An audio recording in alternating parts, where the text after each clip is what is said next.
Cabinet मंत्री शंभूराजे देसाई आपल्या सोबत आपण जी बातचीत करणार आहोत. नुकतेच विरोधक पायऱ्यांवरती आक्रमक झाले आणि मी मराठी असे टोप्या त्यांनी या ठिकाणी घातल्या आणि बोली आमची मराठी आहे असं छत्रपती शिवाजी महाराजांचा जयघोष पण केला. कुठेतरी श्रेय घेण्याचं काम सुरू आहे. मला एका वाक्यात उत्तर द्यावं की त्यांच्या महाविकास आघाडी सरकारच्या काळात हा अहवाल त्यांच्या मंत्रिमंडळाने उद्धव साहेब मुख्यमंत्री असताना स्वीकारला का नाही याचं त्यांनी पहिलं उत्तर द्यावं.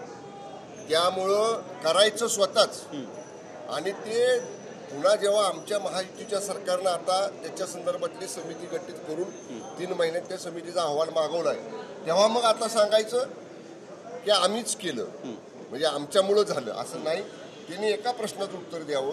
उद्धव ठाकरे साहेब मुख्यमंत्री असताना त्यांच्या मंत्रिमंडळानं हा अहवाल स्वीकारला का नाही एवढं उत्तर द्या. मग तुम्ही मला पुढचं बोला. भास्कर जाधव पण आता पायऱ्यांवरती आले होते. त्यांनी पण मी मराठी नावाची टोपी घातली पण ते त्यांच्यासोबत गेले नाही. ते आतमध्ये गेले. नाराजी वाटते नाही. आता भास्कर शेठचं तुम्हाला कामाची पद्धत माहिती आहे. ज्या गोष्टी त्यांना पटतात त्या उघडपणानं करतात. ज्या गोष्टी त्यांना पटत नाहीत त्याच्यापासून ते बाजूला राहतात. स्पष्ट बोलणारा तो नेता आहे.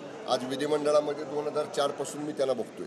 त्यामुळे त्यांना ह्यांचं नसल पटलं म्हणून ते थेट निघून गेले असतील. जर पटत नसेल तर मग काय करायला हवं भास्कर जाधवांनी? आता ते मी कसं सांगणार. आत गेल्यावर भेटतो त्यांना आणि सांगतो तुम्हाला.